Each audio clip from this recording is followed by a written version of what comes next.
An balima kunnafoni cakɛlaw bɔlɔlɔ matrafabaw n'o ye internetu ye aw ni ɲantuma aw bisimila maliweb.net ka don kibaru kɛnɛ kan. Minnu bɛ ka anw sɔrɔ radio Renouveau sanfɛ ni wagati la ka sababu kɛ télé labɛnw ma sabati kosɛbɛ o la jɛmukan tɛ se ka makɔnɔli kɛ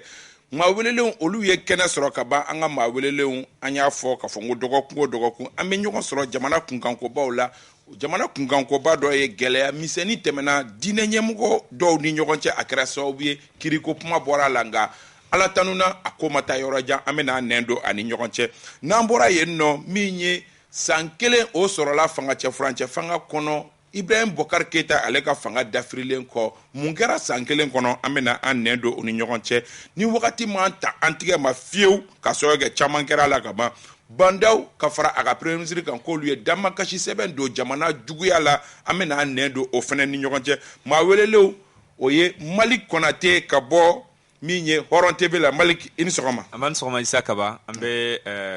tɔɲɔgɔn bɛɛ lajɛlen fo bɛɛ la plateau sanfɛ ka Renouveau baarakɛla bɛɛ lajɛlen fo ka taa se fo Bintu Nafo ma ka dugawu kɛ Mali ye Ala ka a kuma bɔ k'an kisi ka bɔ balawu ma en même temps an ka maa minnu bɛ k'u fatura ka dugawu don ko Ala ka hinɛ u la banabaatɔ min fana bɛ Ala ka kɛnɛya d'u bɛɛ lajɛlen ma. Sori Ibrahim Diallo ka bɔ Renouveau la Sori i ni ɲankuma. Kaba an b'i fo an jɛɲɔgɔn minnu bɛ kɛnɛ kɔnɔ k'u bɛɛ lajɛlen fo minnu bɛ lamɛnni na minnu bɛ filɛli la Mali kɔnɔ Mali kɔ kan b'u bɛɛ lajɛlen fo ka dugawu kɛ jamana ye ani jamana marabagaw Ala ka jamana ta fanga d'u ma Ala ka jamana basigi. Bukari Diko ale ye sɛbɛnfura min n'a bɛ wele ko Mali de dɛmɛ o maa ɲɛmaaba don kɔrɔ i ni sɔgɔma. Ba ni sɔgɔma i ni ce i ka weleli la i ni k'i jɛɲɔgɔnw bɛɛ lajɛlen ani minnu bɛ plateau kan an bɛ dugawu kɛ Ala ka jamana basigi. Amina yarabi kɔrɔ Kasim y'an ka kɛnɛ sɔrɔ bi hali n'o y'a sɔrɔ a kun famana kɛnɛ maa caman ye ɲininkali kɛ ko o tuma ko Kasim tɛ na n ko Kasim bɛ na n ko nka k'a wagati de se wagati ma se Kasim i ni ɲankuma. Ma Isa aw bɛɛ lajɛlen fo maa maa sɔgɔlen don Renouveau la u bɛɛ lajɛlen fo ani minnu bɛna baro kɛ surtout n kɔrɔkɛ Bukari an kun famana fana Mali kɔni u yɛrɛ ka kuma ko ye n ka jeune ye ayiwa i ka jeune ye a tɛ se ka ban o ma sori fana fo ani mɔgɔ minnu tulo b'an na nka Isa n bɛ yamaruya ɲini aw fɛ parce que bi sanga bɛ Segu min y'an ka cɛkɔrɔba ye n'o ye Saliya Ndaw ye ala ale ka kalifa minɛ a la Bamakɔ yan sɔrɔ Yakuba Bagaba de don Segu mara la jura don min ye ko caman kɛ Segu yɛrɛ kɔnɔna na an bɛ dugawudenw ta ka ɲɛsin a ma a denkɛ n'o ye Bokar Saliya Ndaw ye a n'a kɔrɔ n'a dɔgɔw k'Ala ka cɛkɔrɔba dayɔrɔ sumaya ɲinan yɛrɛ bɛna kɛ nin wagati na Segu an ka mɔgɔ fatura sɔrɔdasi fara mɔgɔ wɛrɛw kan Ala k'u bɛɛ lajɛlen dayɔrɔ sumaya. Amina yarabi an bɛ an ta fara i ta kan ka dugawu donba kɛ cɛkɔrɔba in ye ka sɔrɔ ka maa lakodɔnnenba don Segu sɔrɔ bosoni o hukumu kɔnɔna la o la an balimaw an t'a bila dagirinda la jamana kunkanko ale tɛ makɔnɔli kɛ f'ale kuma ka fɔ bari jamana kunkanko fɔbaga minnu yamaruyalen don o ye kunnafonidilaw ye o de la dɔgɔkun o dɔgɔkun an b'olu wele ka na walasa olu tɛ fansi fɛ u tɛ fansi fɛ jamana kunnafoni jɛlen kuma dɔ la o de la maaw b'a fɔ k'a fɔ k'a bɛ sɔrɔ anw ka jɛmukan in de kɔnɔ ka sɔrɔ k'an tɛ politiki mɔgɔ ye an tɛ politiki intérêt ɲini o la kunkankoba fɔlɔ ye min ye o ye ka fɔ tunkurunin kun tɛmɛna anw ka diinɛ ɲɛmɔgɔw ni ɲɔgɔn cɛ diinɛ ɲɛmɔgɔba fila ko wele kun bilala olu ma kan na a kɛra sababu ye mobilisation ba kɛra ka taa yen nɔ Malik e y'a ko suit i bɛ mun dɔn a la yani an ka don a dogodogo ɲɛw kɔnɔ i bɛ mun dɔn a la walasa mɔgɔ minnu tɛ Bamakɔ olu k'a dɔn kibaruya min bɛ yen. Bon en fait comme i y'a fɔ cogoya min na maa fila de welela Jabi ale ni Imam Traoré dɔw b'a fɔ a ma ko Traoré ba ale yɛrɛ ye Ligue des prédicateurs du Mali o ɲɛmaa ye n'a bɛ fɔ o ma ko Mali diinɛ dɔnbagaw ka ɲɛma ka b'o la fɛnɛ au conseil vice-président do donc ko wele bila ni maa fila ma tɔgɔ min na oui mɔgɔ saba donc o kɔfɛ hali ni y'a sɔrɔ k'a fɔ ko tɔ ninnu ma ye parce que hali ni ye procureur ka kuma lamɛn a b'a fɔ k'a fɔ ni fila taara mais maa wɔɔrɔw tun bɛ yen nɔ minnu fɛnɛ tun welelen don kɛnɛ kan donc ninnu maa fila nin fɛnɛ na n'i y'a ta k'a lajɛ k'a fɔ ko sɛbɛn min sera procureur ma procureur ka kuma na a y'a yira k'a fɔ ko sɛbɛn sera u ma k'a fɔ ko nin maa fila k'u ye dɔgɔyama ta ka ɲɛsin maa dɔw ma donc u ye dɔgɔyama ta ka si maa dɔw ma olu fɛnɛ ye plainte déposé contre la cogo min na u ka se ka t'u yɛrɛ ɲɛfɔ mun fɛnɛ kan ka kɛ o ka se ka kɛ sariya ka bolo kan donc u wulila ka taga camp 1 na donc u taalen camp 1 na je crois que ko a daminɛ depuis 8 heures donc a daminɛ 8 heures maa minnu dara imami fila nin yɛrɛ kan ka taga camp 1 na k'olu taara ka taa ɲininkali kɛ u wulila kun jumɛn na donc a ɲɛfɔr'u ɲɛna ka taa se fo 10 heures yan fan ma ko taa tɛ ka bɔ sisi tɛ ka minɛ donc ko mun na n'o ye imam Sɔlu Tarawele ka taa se Mutada ex Mutada mosquée n'a bɛ fɔ ma ko mosquée El Farouk aujourd'hui olu ye wulikajɔw kɛ ka wele bila maaw ma k'a fɔ ko ni fila ninnu welela o interpellenen no kan na donc ko mun na mɔgɔw fana mobilisera ka taga donc an y'a ye k'a fɔ a donna mɔgɔw ye seli fana seli kan yɛrɛ da la ka taa se fo ka taa se 14 heures fan ninnu ma waati dɔw tun kɛra fo an ka finitigilaka n'a bɛ fɔ ma ko force de l'ordre olu tun ye disposition ta k'a fɔ k'u bɛ a essayer ka mɔgɔw disperser ka bɔ yen mais u y'a ye k'a fɔ n'o kɛra u bɛna kɛ baara cɛjugu ye donc kɔfɛ u ye discussion entamé fo ka taa se 15 heures surunyama waati ma u y'a ye k'a fɔ maa fila ninnu u y'u labila u bɔra u taara donc an bɛ se ka mun fɔ a la k'a fɔ k'u wulila kun min na n'o ye baya ko kuma ye je crois que a kuma ɲaɲalen no sisan surtout n'a kɛra kutuba sira ye walima wajulu sira walima bɔlɔlɔ sanfɛla i b'a ye a kuma bɛ yen nɔ dɔw b'a ko baya ko tɛ silamɛya dɔn kan ye dɔw b'a ko baya ko o kan ka ta n'o kɛra sababu ye bɛɛ lajɛlen n'i ka faamuyali don donc olu o kuma minnu bɛ sen na minnu y'u ta fɔ olu ko baya tɛ kɛ ka don silamɛya la ko silamɛya donkan bɛ yen dɔw fana ko ko ayi ko baya de bɛ ta ko ka se ka don ko cogo min na i bɛ don u ka tɔn na donc je crois que o sama-samani de b'u ɲɔgɔn cɛ o kɛra sababu ye ka taa se communicatif tribunal ayiwa i n'a fɔ anw tɛ diinɛ dɔnbagaw ye baya silamɛya donkan o y'a donkan to ye an tɛ kuma o kan nka kɔrɔ Kasim an bɛ farati kankun kan kabi wagati kunkurunin nin ye a bɔlen de ye k'a da kɛnɛ kan n'o tɛ nin mankanni bɛ yen e bɛ a analyser cogo di bon n bɛ hakɛto ɲini kɛ diinɛmɔgɔw fɛ i y'a fɔ cogo min na an bɛ baara kɛ u bɛɛ ye bolojigiw bolobilaw n t'a la o fɛnw hali minnu yɛrɛ tɛ foyi la an n'u bɛɛ bɛ baara kɛ mais nin kan ka a to maliyɛnw k'u ɲɛ yɛlɛ parce que n'an k'an bɛ diinɛ na diinɛ min n'o ye silamɛya diinɛ ye n bɛ se ka fili dɛ mais a bɔra kɔ kan ka don Mali la yan de siga t'a la Mali diinɛ tɛ kalanbolow de ka ca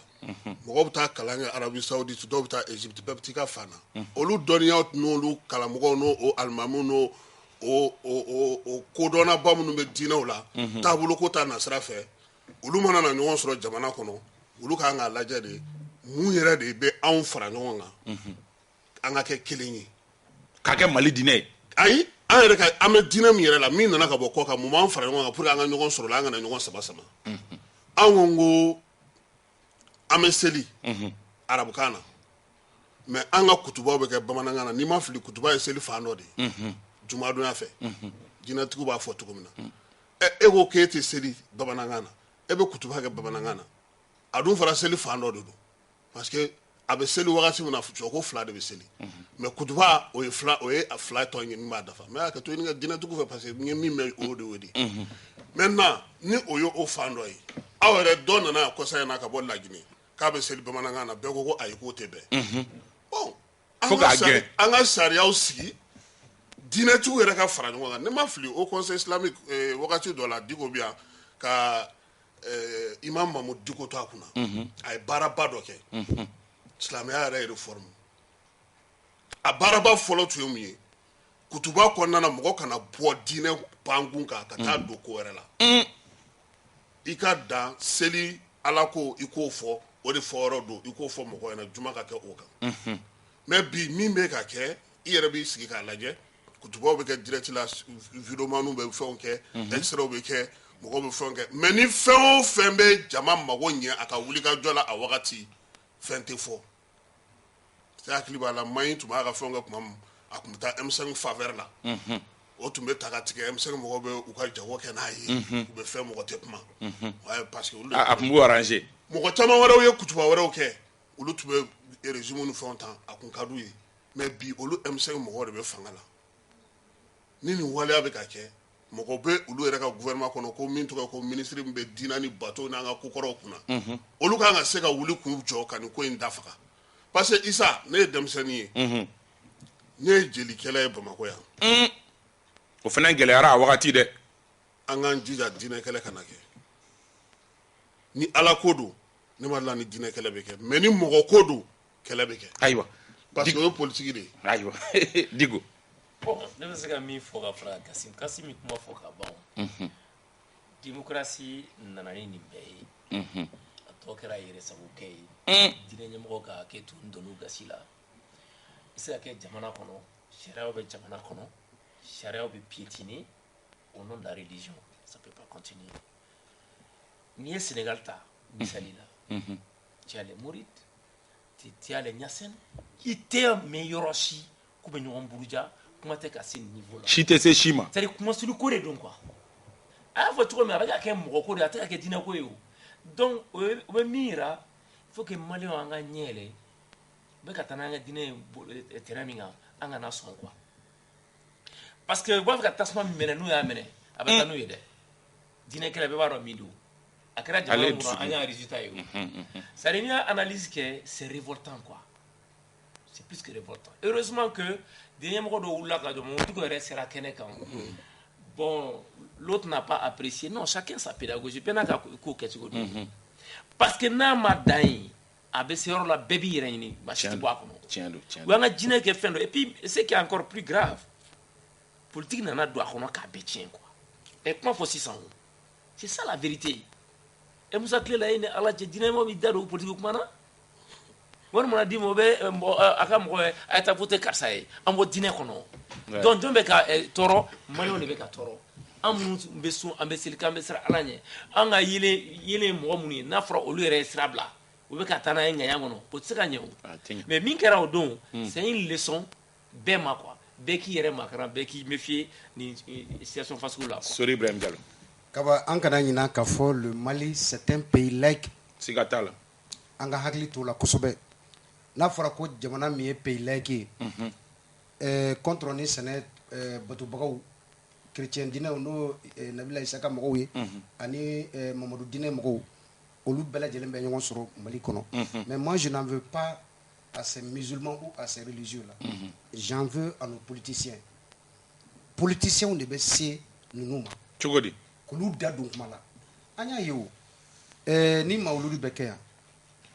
du président de la République, il faut qu'à ces ministres, moi, je les politiciens. Mais John Kolo. Kaba,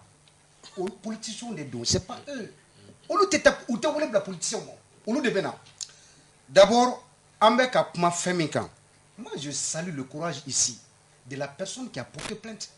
C'est pour éviter un bain de sang. On est en démocratie. Parce que ma famille, en canapé, n'est islamé à don, en minkera, mounanani oe. J'aurais préféré John Jalaki. C'est vrai que bébé dodo ala. Nuni kera, Broujalou kera, a kera mogodema, a fora mogodema. La personne a ce qui va jeter à là. Mais à travers ça, rien sera différent. Et c'est ce qui est normal. Do de be aka karamogo dogora, nuni kera ka nyasi aka karamogoma. A pumese ka bo ka ta sera to là. Mais a yo sera to ka ta rien sera différent. Aujourd'hui, en Mali, en Belgique, ce qu'il a fait, Kata, procureur, certains n'ont pas apprécié le fait que Kotara Kiri Bunakunka. Et aujourd'hui, Nambe Djemana Ismaili n'ont fait. Anga Tadrousa Dabla, Anga Dokafo, Nambe Djemana Kono, Serembe Djemana Mikono, Koko Nambake, Anga Ta Sarian Safi. Moi, je crois que mi plentidon, Ayaka Strata, mi fene Damakasi Ka Lakanatik Lamo, Ka Ulubla Barala, Ka Dinamoko Moule. Kaba ninde jamana takabulu anga tani takabulu Malik anya ka fo procureur bora ka vidéo do ke ani ambalma ke ibusi akonna la anya ka fo aye mi la gushita ka mi segara ko sobe oye ministre ka yeli keneka d'abord nyini ngali flay ministre ka yeli keneka e o ye chugodi ani procureur ye nyefoli munuga iyolu fana ye chugodi bon d'abord yani ka tanye fe doni wodi ka fo depuis na do abega foko almami flanye kuye neni ke ka nyeshima doma je crois que ne audio nuna me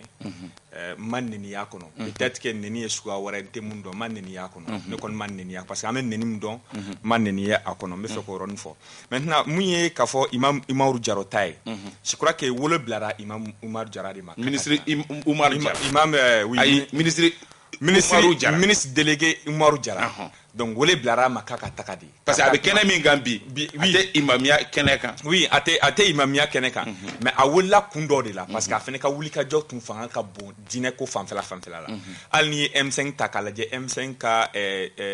prière famfe beke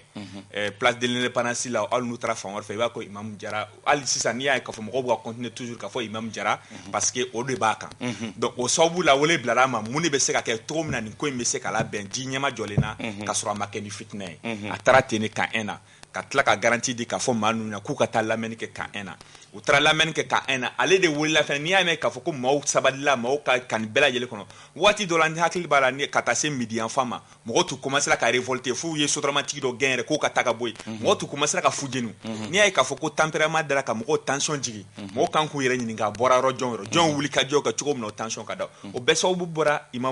Umaru Jara de la donc ka tila ka b'o la peut-être k'a ka kuma kɔnɔna na a y'a yira k'a fɔ oui ninnu mɔgɔ man ka maaw ka maaba convoquer peut-être que dɔw b'u sinsin o yɔrɔ kan k'a fɔ k'a ye kuma jugu fɔ parce que k'a ye parti pris kɛ nka n'i y'a ka kuma ta k'a lajɛ a ko k'a nana président de transition tɔgɔ la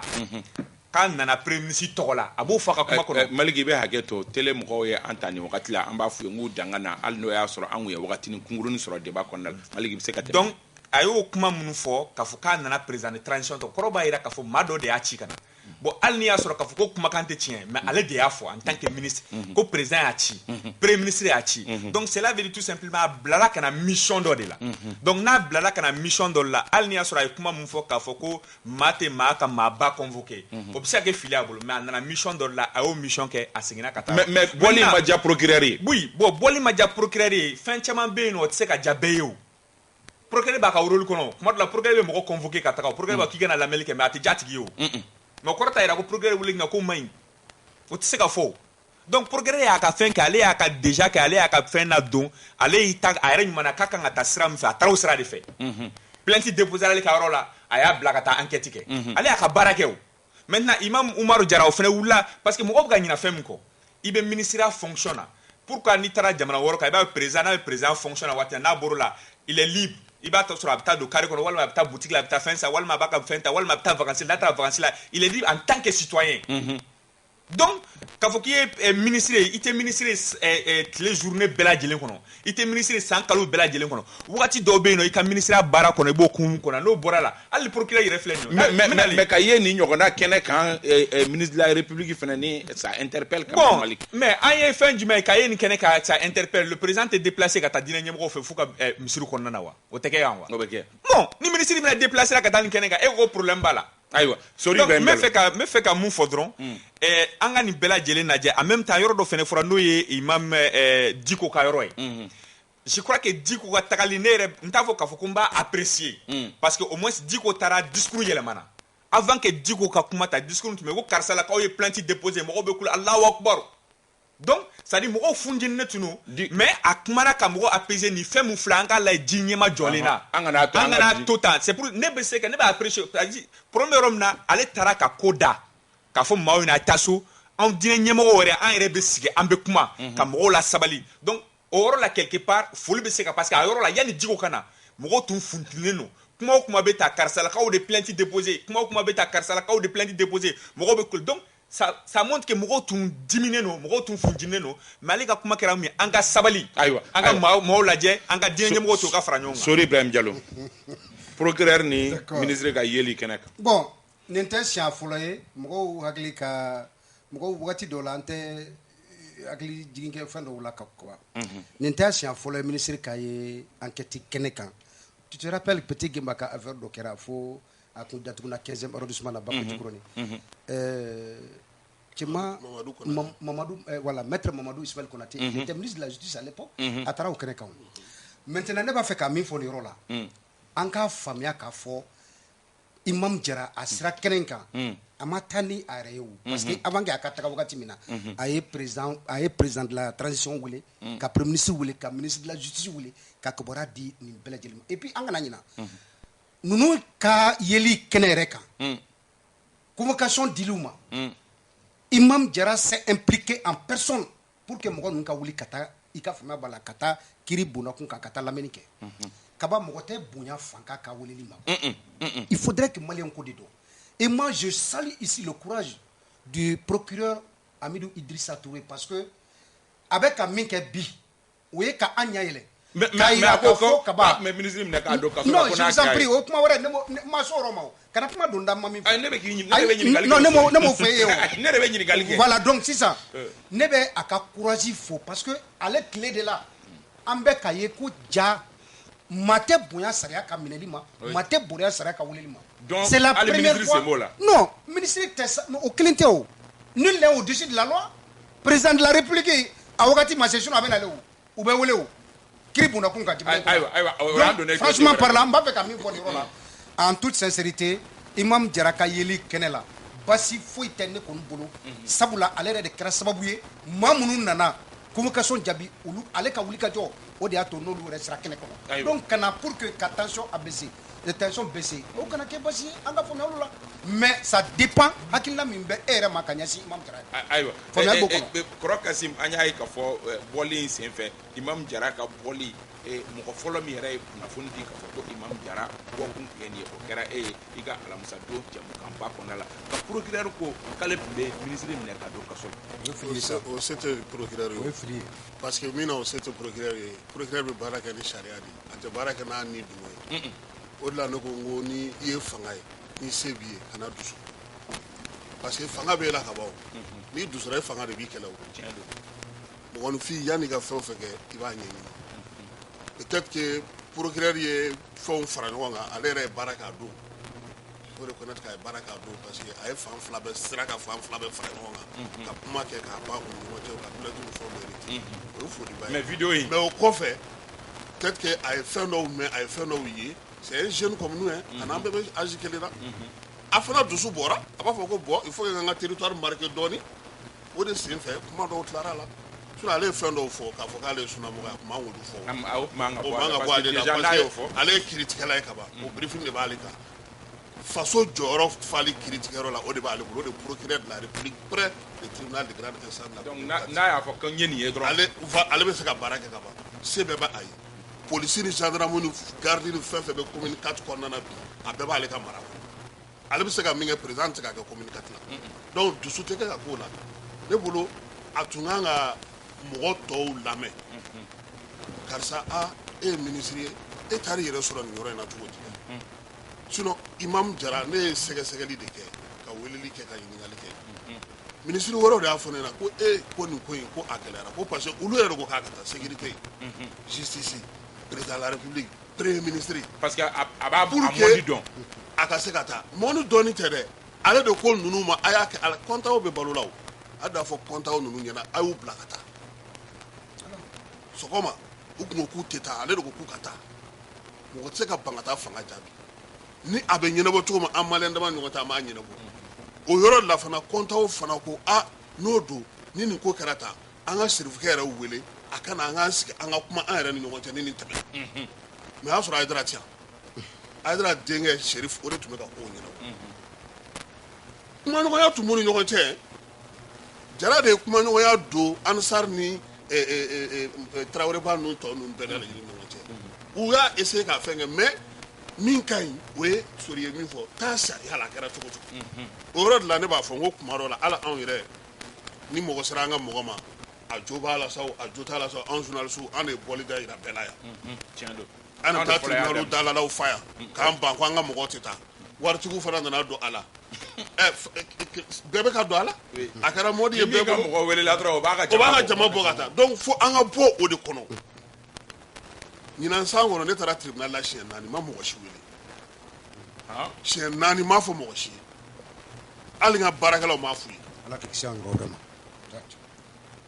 munna parce que faso de ye n wele a bɛ ne de kun kan i ye nin sɛbɛn i ye nin fɔ karisa ko tan ala barika la maître Cheikh Oumar Konate tulo bɛ n na a kɛra cogo min na a b'a dɔn parce que n tɛ fɛn fɔ n'i m'a fɔ k'a bɛ Isa ni Jalo kun kan ko ma aw wele k'aw ɲininka ka sɔrɔ k'an ka conclusion tirer mais anw ko Diko ka Bukari ka kuma anw k'an bɛ démocratie sariya kɔnɔ k'an bɛ jamana kɔnɔ an bɛ tila k'an sago kɛ non k'an tɛ a tɛ boli an kan i b'a fɔ sini sa ko Malick wulila fanga la Malick bɛ ɲinini de kɛ fɔlɔ Isa e bɛ procureur in dɔn e bɛ nin dɔn e bɛ nin dɔn pour que ka se k'a yɛrɛ ne yɛrɛ jo ye min ye ka mɔgɔw mobiliser voilà tu vois donc Malick welela min na o de tɛ dɔn n'i b'a ka musokɔrɔba dɔn ka taa ka musokɔrɔba fɛ voilà ka mɔgɔw mobiliser ka pression kɛ bon n'an k'an bɛ fɛn kɔnɔ f'an k'an ka mɔgɔw ladamu k'u lafaamuya ka nin bɛɛ de ɲɛfɔ u ɲɛna ne bɛ seli fajirida fɛ misiri dɔ la alimami bɛ na a b'an la seli fajiri la n'a tilara pewu a kan ka dugawu min don a b'o don n'o banna tuma min misiri yɛrɛ kɔnɔ kumaw o bɛ di mɔgɔ wɛrɛ de ma o b'o fɔ karisa ko kana ko den duga ko ka duga ka den nyaw ka o misiri mbaw ka o misiri la ba ki be keta ni gota o beni almami bora parce que almami bena ala ko de la asento kuma o la misiri gestion asento la o ya on misiri kono mo de de na ne ko ne dem be bakila misiri ka duga ka mo ko be mu mo fo o ya sura almami ko ntara o misiri kelena ni kutuba bana almami be yele ka la seldi tradition ko kuma ka munumuno no min fora arabukana bana abata be mo ko silam beta maintenant ni comme be comme o juma abi sigi o be kanyana no bana be dugo ka mo ko be beta ayo mais ni i boro kono nte fe ka bugari ye parce que avec IRD la be ka tugulde no fe malik nunu flene o ka tele flene o ka do bere no seru kulwal man itano be do misiri kono be misiri ci o be misiri ci bugari procureur ni ministre. Bon, je pense que ni à la fois nous analyser. Je pense qu'apparemment le procureur n'avait pas toutes certaines informations. Parce qu'il y a faut comme Oumarou Diarra, c'est ministre de la République. Ni à Willy, c'est parce qu'il y a un de fa. Effectivement, il y a un fa, à ma buruta, à ma tamanta. Je pense qu'il a félicité ici. Et puis aussi, le procureur Gata allumina. Nous manga bla haklinye mo da analyser nyo de fama ka feina parce que ara fo ay kuma do fo ay fo aller ni aller mango fo j'ai frère ka ban c'est l'essentiel abebo de kono ni ngare bo de ke machara kono mais fengele ngon be am so ko fo c'est programme nali ani 600 avec un malon nyele ko ta communicat là donc communicatif bla règle là de net dogotere nyeranye exactement et puis na manjele ga noye ha o de ni jamu kan abaka barala mo ko te mais na e filmi ko filme non c'est la vérité la vérité c'est que on me ta fambe mais yemi ko ndabal de bana chela et puis vous mi faka les citoyens sont surpris mais ils apprécient avec amike bon non mombo ke okanga tanundi o maintenant filambo fona fo o de démocratie mon dossier je pense que Azira Tchoumna avait géré tandis. Bekar n'a pas ni au-dessus de la loi. Nous avons fait coup de faire réponse et déjà insulté les lois de la République. Heureusement que Wulka Jokera a géré. Plus jamais on doit avancer. Et bien c'est la nouvelle dont on va y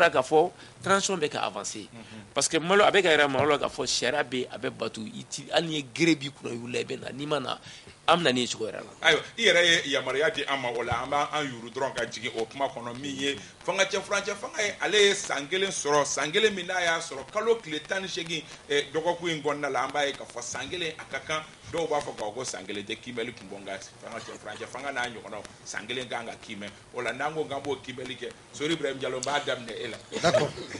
Kawa Krole ba damne malik la mais comme abay fanga kunga ba damne d'accord. Et ma fli transition ay sangele soro parce que uktukalo kletan sheki samba fla animuga kata se uktukalo kletan sheki samba fla wan kele o sankele mais anga donc afo munumbe fanga la bi Nico Kibé ou Kabara ka évaluer à ka gelen quoi parce que au lieu d'un clé où est la unique baraka tableau munuka ma sur la munu e gurido au barata tableau là donc ni ne ko ngombe transition ka sans kelen fo ne ba fo ko transition anya damene ni akalu sabay transition fanga yele mana wakati suwantira kadi asimima anaka jama u nana ka badaw suganti ka tagabolo dɔw jateminɛ baara ka kɛ min kan mais badaw ma taga o baara o sira kan Mokhtar Wade ma taga mais badaw fait partie de la transition ou pas non mais kaba dɔw de ye laɲini kɛ badaw o taara ta a ka foro kɔnɔ kana de badaw minnu ye laɲini kɛ olu ɲan bɛ fɛn na o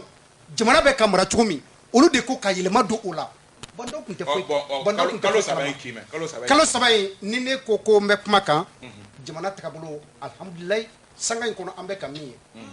misaliya saba dɔrɔn pe kaba n'i b'a fɛ ka jamana o jamana ci n bɛ sɛgɛ kan gori don a ka kalan na Assimi tɔgɔmara ka se école publique dɔw la ka taa école publique ye fantanw denw bɛ ka kalan cogo min écolesow la Assimi ɲɛji bɔra a ye miliyari 5 ta k'a di miliyari 5 nin y'a siɲɛ fɔlɔ Mali kɔnɔ président ka miliyari 5 ta ko fantandenw bɛ kalan yɔrɔ min na o ekɔliso a ye taa u labɛn fantandenw ka kalan Mali denmisɛnninw ka kalan o ye kelen ye filanan a nana ye k'a fɔ UNTM ka laɲini belebele dɔ bɛ yen n b'o de fɔ sanga ni wagati bɛɛ syndicat mana laɲini kɛ cogo cogo ni panna ka musaka ko kunna kaba i ma foyi k'a la a ye laɲini kɛ syndicat UNTM ka o laɲini o sabatira kaba laɲini sabanan ni an bɛ an bolo sigi o kan o ye an ka golo masiriw bɛɛ lahalaya min kɔnɔ bi kaba minɛnw ɲinina ka di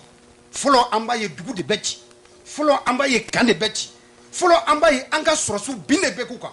mais bi an ka sɔrɔsiw bɛ wuli ka jugu ɲini u bɛ yɔrɔ yɔrɔ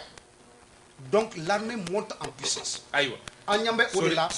kalo 3 in kɔnɔ n ye min ye min bɛ hakili sigi ni n bɛ se k'a fɔ ni an kan ka mention di ninnu ma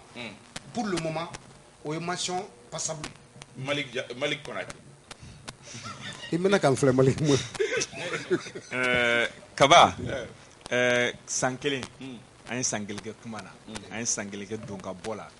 an ye san kelen kɛ bɔn kun ka bɔn sen kan Sori yɛrɛ y'a fɔ a ka kuma kɔnɔ ko dɔw wulila ko ka nkori don transition taabolo la maa minnu nkori don transition taabolo la bi ale bɛ k'olu mɔgɔ kelen de signé parce que Asimi n'a ka maaw de nkori don transition taabolo la cogo di bandaw minɛlen o tɛ ka coup d'état kɛ coup d'état kɔnɔ o tɛ ka nkori don a la o tɛ nkori ye ouais mais an ka fɔ ɲɔgɔn ɲɛna k'a jɛya ka bɔ pewu k'a fɔ e ko dɔw bolila ka go jɔn de y'a transition ka mun tun bɛ fanga la k'olu cɛ k'o bɔ yen ka na ni transition kura jɔn de y'o kɛ olu mɔgɔ kelen n'o kɛ e ko 3 mois ni fɛn fɛn kɛra 3 mois kɔnɔ i ye nin fɔ k'a fɔra k'a baara bɛna daminɛ e y'a ye baara daminɛna mais a kɛra e ɲɛ bɛ jumɛn na e ko kalanko la misaliya la n bɛna misaliya ta o kalanko ta fanfɛla bi bi in na anciens bɛ so e ko kalanko bɛ don ba est ce que kalan bɛ se ka don ba la ka anciens to so wa hali ni ekɔliso dilanna ka building jɔ ka n t'a dɔn gratte-ciel jɔ mais ni karamɔgɔw tɛ o kɔnɔ est ce que e bɛ dɔ fɔ kalanko la wa ekɔlidenw bɛ ka kalan bi bi in na an bɛ ka taa examen na an bɛ ka ɲɔgɔn nɛgɛ de koyi nin y'a san 3 ye Mali kɔnɔ kalan tɛ yen au niveau tout si la c'est-à-dire mɔgɔ bɛ passer dɔrɔn ka taa ka bɔ classe dɔ la Sori Matila n bɛna juste une seconde n bɛ fɛn dɔ f'i ɲɛna i bɛ taa ekɔli karamɔgɔw ɲininka nin kalo 6 in kɔnɔ an bɛ san 5 bɔ min kalanna kalo 6 in kɔnɔ a ye programme ma deli ka exécuter aujourd'hui le programme annuel est à terme a kɛra nin de kɔnɔ Sori minɛ i t'o min dɔn n b'o f'i ɲɛna fɔlɔ Sori anciens bɛ so u tulo bɛ naw anciens bɛ so mun ye INT ta fanfɛla ye bɛɛ b'a dɔn o tun bɛ déjà o wulila kɛra wulikajɔ kɛra donc pour que ka se ka INT parce que an ka jamana bɛ ka mara o taabolo de kan kaba aw wulila ka fɛn dɔ ɲini a jira k'a fɔ aw fanga bonyana yɔrɔ la an b'aw ta dilan ni Sori ninnu fana wulila n'olu fana ka fanga bonyana an b'olu fana ta dilan hali n'a sɔrɔ u bɛ kaba tan daraki kɔfɛ e kaba bɛ tila ka na wuli kɔ tuguni an bɛ kaba fana ta dilan hali n'o bɛ Sori tan daraki an bɛ ka jamana mara ten o ko ninnu an tɛ se k'a fɔ cogo si la ko jamana na ko san kelen Sori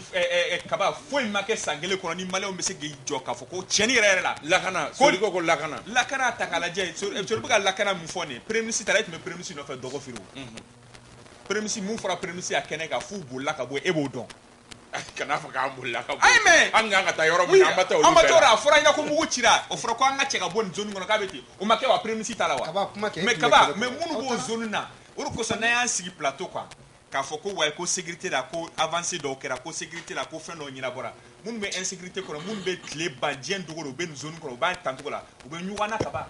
u b'an jate maa sugu dɔ ye e tɛ se ka bɔ yan kaba ka taga Kayi hakilisigi kɔnɔna na o daminɛna bi de yan hali n'a ma daminɛ bi mais e ko de ko avancé ni avancé o ma daminɛ bi Mali Sori an y'a ye de dugu kunturu tun bɛ ci Sori ka kunturu ci Sori ne bɛ fɛ ka mun fɔ dɔrɔn ni avancé tɔw tun kɛra an tun b'a fɔ ko Kayi sira la bi bi in na bingali tɛ yen mais sɛbɛnni tɛ kɛ ka ban ko carré dɔ ma ko bin ma carré dɔ kan k'o ma tigɛ ka bɔ yen Gawo sira la sɔrɔsi dɔ ma minɛ ka kan tigɛ wa o Gawo sira kelen na jamana kɔnɔden fɛn fɛn bɛ yan bi bi in na k'i bɛ taa Gawo n'i ye carré ta ka taa sira la i kɔni b'a dɔn pɛrɛ k'a fɔ ko jadisi walima bingali wala mɔgɔ u b'aw ka carré lajigin k'aw f'u ye o bɛ kɛ o dabilara wa donc an tɛ se k'a fɔ cogo si la k'a fɔ ka ɲɔgɔn nɛgɛn kɛ mun do dɔrɔn fanga binna mun kama mɔgɔ ɲɛ t'a la k'a fɔ ko o sira la fanga binna mun kan k'o baara dɔ kɛ justice lajɛ justice min bɛ ka kɛ an bɛ ka ye o a fɔra ko ka mun kɛ olu tɛ ka kɛ o e kaba ye fɛn dɔ kɛ réseaux sociaux kan e minɛna ka taga ni artiste nin kɛ ni minɛna ka taa o kan ka minɛ o sariya dɔ ye mais mɔgɔ ye yɛlɛmali kɛ mun kama minnu bɛ jamana nafolo k'a daraki maa 100 ni yiri k'a k'olu ka nafolo dun olu tigilamɔgɔw bɛ min juste que c'est-à-dire avec que toi sur la ninka dossier be en ninka dossier be mais am ka segaskel ko la mais mun be les plus faibles am tol mina kata donc an kana fo tugo sila ko yelema kara mun ye balko ta fanfela e kaba ñina sungol la beyayi e sel la beyayi akara tugo na beyayi e be se ka fo tugo di ko yelema kara an ka ci ko Mali be segi digo sangele kime bon me se ka mi fo sangele na ay kalo kono donc sali palon na quoi exactement et c'est très grave palon madaye willa kana dana darika inika Mokhtar Wan ming manga ke premier ministre en réalité on a dit M5 mo de ma olun trakila ou quoi quand ka mbudo ko la ka di Mokhtar Wan ma onana ke jugusa ko be ambulo c'est ça la vérité ama mi famu CNSP nana de CNSP ni atakala il n'était pas préparé à prendre le pouvoir hein ango faut ko préparer là una la nana nuit ala nana nana jamana surtout tari ou era je suis pas dans le secret de Dieu mais tellement ou jatkela ou ani chamne mo kana do ka fu jatkela tieni barta bona ko sur tous les plans sécuritaire c'est catastrophique milliard de matériel là zéro nege kudru ta kadama anga surtout blakata ou abattoir la tout mana kola ou dalame kimu kora nana kan fola donc au kona la nunana dobenya tela kaola le M5 a accusé le régime IBK ceux qui sont tombés aussi accusés mais ils sont tous fautifs c'est qui sont politiques les militaires sont pas politiques ango foko preparatke d'atakale assimilé discours que odon discours là mot clé non né atterri l'inclusivité bekado ni bemado atenye bi bo na ula be nonize abe nonambe amanska kanoni politique akeo il faut que les politiques maliens les hommes politiques maliens arrêtent ukuka jampa jugun ukuka jo quoi parce qu'on peut pas continuer comme ça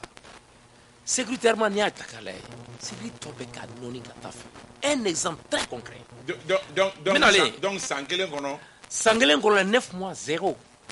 C'est les 3 mois maintenant on commence à voir des résultats. Mais c'est qu'à donc Kabad et Bora de Gofri Baron Yemi. Qui top moi mais ne betao ni bado. Ni n'intérêt ne comme voici bi. Baro pourquoi be voici kadronga jamana dumbe la hala mi ngono nyangata mbuka autorité mumbe o be degu ngono o la ning me kuma aka tableau kan ça un wasale be kuma quoi. Kuchala kuri au même point il y a des sous gauchis qui sanctuaire be fambe ça c'est quelque chose que je connais je maîtrise mais l'armée même l'armée bolo n'est pas adaptée aux réalités du terrain c'est-à-dire non nous me montrons là molla il se couiller deuxième élément le plus important c'est le renseignement mais digo moko be mi fna reproche que c'est vrai que la kanako au sujet wara o kuma kacha mais dembaya dabalo o kelera fen wara o be no moko ma nye munu na al kalata mi nganga labe moko ma nye foye ka foko sira ere taraka se ka kalata ke mais kaba ngi ma fen no ni la fen no oluma labe fangata kamo asimila ka moko ma labe fangata anga chefo nyo ça. C'est les politiques qui sont là en train de nous rendre la vie difficile. Le problème de nous. Nous opposition là, nous pouvoir nous M5 à dire mais ça sera en 3 mois. Voyons le bilan. Que de discours, que de propos. Pas d'acte. Moi ça n'engage que moi. C'est-à-dire ni me comment nous sous tient parce qu'un beau discours qu'on acte posé. Je prends le bilan. Non, les 9 mois c'est 0. Les 3 mois il y a des résultats. Mais on a besoin d'actes. Le dossier de tiré 10, 11, 12 juillet. Mungora kono. Tom est là. Même le premier ministre Akmana a été campagne à Cameroun. A été campagne à Sabali ça. Nama Sabali. Malon veut beaucoup Jamana qu'on a canal sur ma foi. Ça ne peut pas continuer. Et le problème c'est qu'aujourd'hui, Assimia Kabarake a Kotogelma, voilà ma feuille de route. Nous ne pouvons pas ou là d'où est le canal. Inclusivité. Avec Kassim, Sangele Kimeli. C'est-à-dire, souvent, nous avons dit que nous avons dit que c'est-à-dire, Mali be hacker de kono quoi. Ame hacker ba de kono. Ambe ko ya ko sa wolo bla foi make. minnu nana olu kɔfɛ olu bɛna jinɛmoriya de kɛ ka fɛn kɛ san kelen sanu kɔɔri ma subventionné e bɛ fɛ cogo di turuto da ka nɔgɔya bagan ka balo ka ɲɛ k'e ka saga sɔrɔ i y'a sɔrɔ prix min na fɔlɔ ni kɔɔri ma ɲɛ Mali la foyi tɛ ɲinan de gouvernement ye kɔɔri sɔngɔ subventionné ka tila k'a fɔ kɔɔri feerelaw ɲɛna a bɛ feere ni sɔngɔ in na sɔngɔ min ka di kɔɔritigiw yɛrɛ ye une première donc ne bolo kalo 9 ne t'a fɔ an y'a kɛ popapo la dɛ an ma fɛn yɛrɛ kɛ yɛrɛ parce que minnu tun bɛ u tɛ ɲɔgɔn kan fɔ yɛrɛ bɛn tile non don o don ministre bɛ ɲɔgɔn cɛ ka taa président fɛ a b'u lasigi premier ministre fɛ yen mɔgɔ bɛ gouvernement kɔnɔ olu yɛrɛ t'a dɔn ko premier ministre y'u ka premier ministre ko bɛɛ lajɛlen bɛ ɲɛnabɔ fan wɛrɛ fɛ vice président b'a ka conseil de ministre kɛ président b'a ta kɛ premier ministre b'a ka conseil de cabinet kɛ jamana kelen sirasiw nana u y'a fɔ an ye u ma dogo mɔgɔ si la peut-être que Bugari tɛ fɛ k'a fɔ sinon Malikijaw y'an wele k'a fɔ cɛ a y'an dɛmɛ a y'an dɛmɛ aw bɛ nin ko in na mɛn a y'an dɛmɛ an t'a ɲɛ dɔn n'u b'a dɔn o t'o fɔ o sisan min bɛ yen Maliyɛnw de kan k'a faamuya k'a fɔ k'olu de ta y'u faso ye mɔgɔ si kana mɔgɔ ye tubabukan ba fɔ ni lekiba don kotonadi ni fɛn na ko a bɛ o tɛ foyi ye ne ko o don n'i b'a fɛ ka yɛlɛmali kɛ e nana renouveau la e bilara nouveau directeur la mun bɛ yen n'o tɛ ka ɲɛ ni mɔgɔw tun bɛ k'u bila o la e k'o régler ban baara bɛ daminɛ 7 heures e bɛ na 11 heures e ye mun directeur ye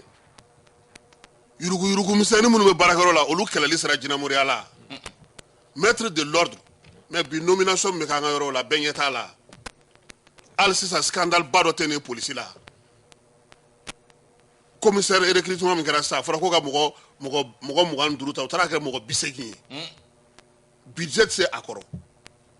olu bɛ se ka kɛ cogo di ko aw bɛ fɛ jamana ka taa ɲɛ c'est à dire an ye mun kɛ olu yɛrɛ ma mun kɛ an bɛna fɛn kɛ mun ka jugu n'olu ye k'an bɛ fɛ k'o ka lafiya et puis ko mɔgɔw k'u sigi ko bɛɛ k'a fɔ ko non ko Mariki bɛ dɔɔnin di ne ma a ka ɲi non Kasim bi jama bɛ dɔɔnin sɔrɔ wa kalo tɔ minnu tora an k'a daminɛ e la o la kalo tɔ minnu tora mun kan ka kɛ pour que an ka bɔ fanga cɛ furacɛ fanga in kɔnɔ c'est à dire ne kɔni ne tɛ mɔgɔ si nɛgɛn dɛ Bugari ka kuma o ye ne hakilina ye transition bɛ prolonger fosi tɛ bɔ a la ka dɔ fara a hakɛ dɔ bɛ fara a kan siga fosi t'a la an ye kuma fɔ yan hali ni a man di mɔgɔw ye transition dɔ bɛ fara a kan n bɛna f'i ɲɛna raison kelen CEDEAO ka ɲɔgɔn ye laban min kɛra Accra le 30 mai u y'a jira k'a fɔ ko Mali gouvernement ɲɛmɔgɔ ko k'a bɛna a ka programme kɛ semaine 6 kɔnɔ n'a y'a kɛ o programme o bɛ kɛ ka bɛn ni CEDEAO yɛrɛ ka ɲɛmɔgɔ falenw ye programme bɛna taa ni sira jumɛnw ye o de la Asimi b'a la ko ka bɛɛ don inclusivité parce walasa ka que se bi k'a prolonger Choguel taara o don Côte d'Ivoire a ma taa poste ko la dɛ taara transition prolonger ko kuma in la job bɛ munumunu salo fɛn fɛn na a bɛɛ ye transition prolonger ko in de ye a bɛ prolonger ni dɔw b'o contre la dɛ ne m'a fɔ sisan ko mɔgɔ t'a contre la mais o de bɛna kɛ o a tɛ se ka bali o e bɛ élection kɛ kalo wɔɔrɔ kɔnɔna na cogo di e yɛrɛ bolila ka bɔ Dogofiri e bɛ se cogo di ko mɔgɔ ka taa élection kɛ yen Maribugukaw olu ka dugu cira sɔrɔ jɛnɛ ni Sofara u bɛ ka baganw cɛ ka yɛlɛ n'a ye mɔgɔ tɛ se ka taa fansi fɛ a bɛ fɛ cogo di ko mɔgɔ k'a fɔ k'i bɛ taa élection ko kuma fɔ olu ɲɛna i b'o fɔ cogo di fɛn fɛn bɛ se ka kɛ an ka jɛ an ka fara ɲɔgɔn kan bɛɛ ka na i sigi min bɛ se ka kɛ kalo 6 tɔ kɔnɔna na an k'o fɔ et puis a kana kɛ fana ko karisa ninnu b'an juguya la non i ɲɛ bɛ parti politique la olu bɛ ka kuma ɲɔgɔn fɛ dɛ u bɛ ka fɛnw labɛn u dun mana bɛn min na premier ministre tɛ se ka ban a ma. Sori Ibrahim Diallo mun kan ka kɛ wagati korona merci Kaba ne ye nin fɔ depuis wagati jan nin y'a kunɲɔgɔn ye juma tɛmɛnen a kunɲɔgɔn kun ye kunu ye an bɔra ka taa bourse du travail la an fɛla an ka yeta Mali kɔnɔ transition ka dɔ fara ka wajibi de aw y'o fɔ minɛn jumɛn Kaba aw y'o fɔ minɛn jumɛn n bɛna le Kassim y'a ye sisan tout de suite c'est à dire ninnu bɛ na wagati min na jamana yɛrɛ di il faut le dire jamana yɛrɛ mun kan ka kɛ sisan min kan ka kɛ d'abord ka bɛɛ don bɛɛ kana inclusivité o kan ka kɛ filanan ye min ye bɛnkan sɛbɛn min bɛ Mali ni Faransi cɛ accord de coopération militaire nin a kɔnɔ kuma ka yɛlɛma dɔ la diyagoya kaba ka jamana sécuriser élection présidentielle ka kɛ n'o kɛra wagati min na jamana y'an ta ye. Malik Konate. Bon, je crois que tabali ngana bora sur la bɛɛ bɛnna ka fɔ san kelen baara ma kɛ hali ni y'a sɔrɔ kɔrɔ Kassim Traoré mais ne m'o de fɔ n'olu y'a fɔ de façon diplomatique k'a fɔ de telle sorte que o ye kɔrɔya fɛnɛ voilà de façon diplomatique non ne dɔn de Kassim Kassim c'est mon petit frère ok non an b'a fɔ an ɲɛ b'a la cogo min na parce que a bɛ se kɔrɔ ni i sera niveau dɔ ma fɛn dɔ bɛ yen i bɛ fɔcogo sɔrɔ a la mais an b'a fɔ an ɲɛ bɛ mun na terrain kan parce que olu bɛɛ y'a jira kalo ni san kelen kɔnɔ foyi tɛ a mun kɛra mais u y'a fɔ de façon diplomatique voilà u y'a fɔ de façon diplomatique hali Diko y'a kuma yɛrɛ ta k'a lajɛ a y'a fɔ kalo 3 la ko baara dɔ kɛra mais après a y'a fɔ hali kalo 3 yɛrɛ la kuma dɔrɔn de bɛ ka kɛ mais baara ma kɛ maintenant pour que ka bɔ kuma la mun de kan ka kɛ maintenant ni kɔrɔ Kassim ka yɔrɔ min na an bɛ fɔ ɲɔgɔn kɔ yɔrɔ min na o ye transition prolongation ye parce que n'i y'a jateminɛ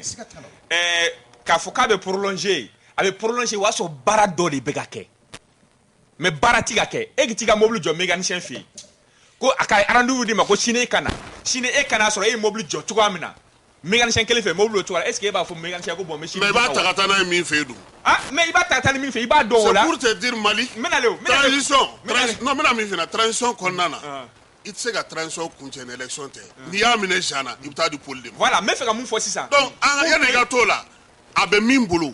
a bila a ka baara kɛ min fɔra ɲɛna fo voilà n bɛ fɛ k'o yɔrɔ de kɛ sisan n bɛ fɛ k'o yɔrɔ bɔ kuma la sisan M5 filɛ n'o bɛ primature la a fɔra M5 ɲɛna an kana ka ninnu dɛmɛ yɔrɔ min man ɲi a bolo k'a dilan M5 y'i ban ils ont tout refusé en disant que non n'olu ta in tɛ u t'a la